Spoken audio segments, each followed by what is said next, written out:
આજે આપણે જાણીશું કે ઇલેક્ટ્રિક સબસ્ટેશન કોને કહે છે, તેનું કામ શું છે અને તેમાં કયા ઇક્વિપમેન્ટ હોય છે.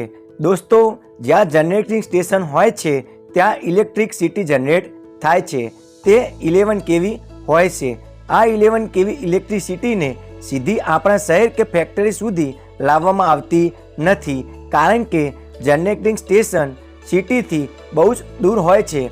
દાખલા તરીકે 100 કિમી, 200 કિમી, 300 કિમી. આપણા ઘરમાં આપણે જે ઇલેક્ટ્રિસિટી વાપરીએ છીએ તે સિંગલ ફેઝ હોય તો 230 વોલ્ટ અને 3 ફેઝ હોય તો 415 વોલ્ટનો ઉપયોગ કરીએ છીએ. આ 11 kV ઇલેક્ટ્રિસિટીને વધારવા માટે કે ઘટાડવા માટે ટ્રાન્સફોર્મરનો ઉપયોગ થાય છે. જ્યાં ટ્રાન્સફોર્મર રાખવામાં આવે છે તેને આપણે સબસ્ટેશન કહીએ છીએ. સબસ્ટેશનમાં એકલું ટ્રાન્સફોર્મર હોતું નથી, તેની સિવાય બીજા કેટલા પણ ઇક્વિપમેન્ટ હોય છે. પહેલાં આપણે જાણી લઈએ કે સબસ્ટેશનનો ઉપયોગ કેમ કરીએ છીએ. આપણે આગળ જોયું કે જનરેટિંગ સ્ટેશનમાં જે પાવર જનરેટ થાય છે તે 11 kV હોય છે. તેને સ્ટેપ અપ કરીને 220 kV કે તેથી વધારે કરવામાં આવે છે. તે સબસ્ટેશનમાં થાય છે. સબસ્ટેશનનું મહત્ત્વનું કામ વોલ્ટેજમાં વધારો કે ઘટાડો કરવાનું હોય છે. સબસ્ટેશનનો ઉપયોગ લોડ બેલેન્સિંગ માટે પણ થાય છે. દાખલા તરીકે જનરેટિંગ સ્ટેશનમાં 1000 વોટ ઇલેક્ટ્રિસિટી જનરેટ કરે છે. તેમાં 750 વોટ સિટીમાં જાય છે અને 250 વોટ ગામમાં જાય છે. એટલે કે 750 વોટ પ્લસ 250 વોટ એમ ટોટલ 950 વોટ થાય. તેથી કોઈ જ પ્રોબ્લેમ આવશે નહીં. પરંતુ કોઈ કેસમાં સિટીનો લોડ વધીને 750ને બદલે 850 થઈ જાય તો 850 સિટીનો પ્લસ 250 ગામનો એમ ટોટલ 1100 વોટ થાય. તેથી સબસ્ટેશન ઓવરલોડ થઈ જાય છે. તેવા સંજોગોમાં સબસ્ટેશન ટ્રીપ થઈ જાય છે, એટલે કે સર્કિટ ઓપન થઈ જાય છે. ત્યારે ઇલેક્ટ્રિસિટી ગામની કટ કરીને સિટીને આપવામાં આવે છે. આ લોડ બેલેન્સિંગ કરવાનું કામ પણ સબસ્ટેશનમાં થાય છે. સેફ્ટી અને પાવરની ક્વોલિટી માટે પણ સબસ્ટેશન વપરાય છે. દાખલા તરીકે ટ્રાન્સમિશન લાઇન 200 કિમીની છે તો તેને જનરેટિંગ સ્ટેશન હોય છે ત્યાંથી ડાયરેક્ટ 200 કિમી દૂર લોડ હોય ત્યાં લઈ જવામાં આવતી નથી, કારણ કે રસ્તામાં ક્યારેક કોઈ ફોલ્ટ થાય તો કઈ જગ્યાએ ખરાબ થયું છે તે કેવી રીતે જાણવું અને મેન્ટેનન્સ કેવી રીતે કરવું તેમાં પ્રોબ્લેમ આવી શકે છે.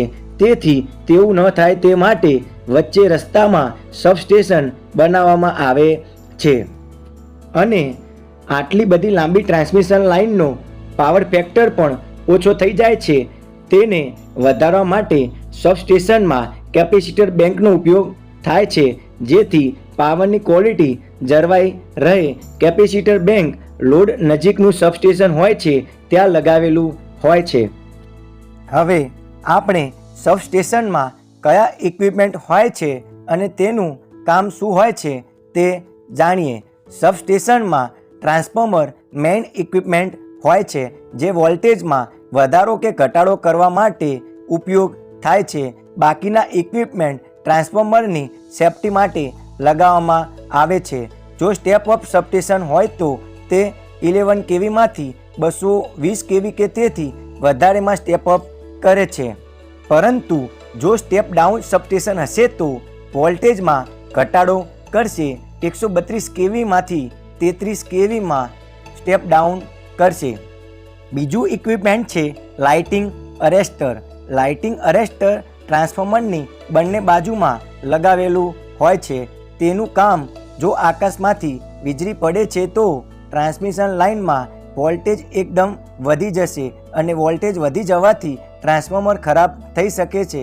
આવું ન થાય તે માટે લાઇટિંગ અરેસ્ટર લગાવવામાં આવે છે. ટૂંકમાં એલએનું કામ રેટેડ વોલ્ટેજથી વધારે વોલ્ટેજ આવે તો તેને જમીનમાં ગ્રાઉન્ડ કરી દે છે. દાખલા તરીકે 220 kVની ટ્રાન્સમિશન લાઇન સબસ્ટેશનમાં છે અને તેમાં લાઇટિંગ અરેસ્ટરના રેટેડ વોલ્ટેજ પણ 220 kV છે. પરંતુ જો કોઈ સંજોગોમાં 220 kVથી વોલ્ટેજ વધીને 250 કે વધારે થાય તો વધારાનો વોલ્ટેજ લાઇટિંગ અરેસ્ટર જમીનમાં ગ્રાઉન્ડ કરી દેશે અને ટ્રાન્સફોર્મર અને સિસ્ટમને પ્રોટેક્શન પૂરું પાડશે. ત્રીજું ઇક્વિપમેન્ટ છે circuit breaker. Circuit breaker transformer અને ટ્રાન્સમિશન લાઇનને પ્રોટેક્શન પૂરું પાડે છે. જ્યારે પણ ઓવરકરન્ટ અથવા ઓવરલોડ થાય છે ત્યારે સર્કિટ બ્રેક કરીને ટ્રાન્સફોર્મરને પ્રોટેક્શન પૂરું પાડે છે. સર્કિટ બ્રેકર પણ ટ્રાન્સફોર્મરની બંને બાજુમાં લગાવવામાં આવે છે. ચોથું ઇક્વિપમેન્ટ છે સીટી કરંટ ટ્રાન્સફોર્મર. સીટીનો ઉપયોગ કરંટને માપવા માટે થાય છે. કેટલો કરંટ ટ્રાન્સમિશન લાઇનમાં વહે છે તેનું માપન સીટી દ્વારા થાય છે. સીટી પણ ટ્રાન્સફોર્મરની બંને બાજુમાં લગાવવામાં આવે છે. પાંચમું ઇક્વિપમેન્ટ છે આઇસોલેટર. આઇસોલેટર ઓફલોડિંગ ઇક્વિપમેન્ટ હોય છે. આઇસોલેટર ટ્રાન્સમિશન લાઇન અને ટ્રાન્સફોર્મર વચ્ચે પાવરને આઇસોલેટ કરવાનું કામ કરે છે. દાખલા તરીકે ટ્રાન્સફોર્મરનું મેન્ટેનન્સ કરવું હોય તો સર્કિટ બ્રેકરને બંધ કરીને આઇસોલેટને ઓપન કરવામાં આવે છે. છઠ્ઠા નંબરનું ઇક્વિપમેન્ટ છે સીવીટી કેપેસિટિવ વોલ્ટેજ ટ્રાન્સફોર્મર. સીવીટીનો ઉપયોગ વોલ્ટેજને માપવા માટે થાય છે. તેનો ઉપયોગ પીટીના બદલે કરવામાં આવે છે. જો સબસ્ટેશન 132 કેવીથી નીચેના હોય તો ત્યાં પીટી વપરાય છે અને 132 કેવીથી ઉપરના સબસ્ટેશન હોય તો વોલ્ટેજને મેજર કરવા માટે સીવીટીનો ઉપયોગ થાય છે. સબસ્ટેશનમાં બીજા ઘણા ઇક્વિપમેન્ટ હોય છે જેમ કે ઓવરહેડ લાઇન, જેને આપણે ઇનકમિંગ કે આઉટગોઈંગ લાઇન પણ કહીએ છીએ.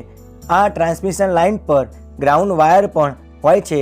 તેનું કામ જો આકાશમાંથી વીજળી પડે છે તો તે વીજળીને ગ્રાઉન્ડ વાયરથી ગ્રાઉન્ડ કરી દે છે. તેથી મોટું નુકસાન થતું આપણે ટ્રાન્સમિશન લાઇનમાં અટકાવી શકીએ છીએ. આવા જ ગુજરાતીમાં ઇલેક્ટ્રિક વિડીયો જોવા માટે અમારી ચેનલને સબસ્ક્રાઈબ જરૂરથી કરજો. Thank you.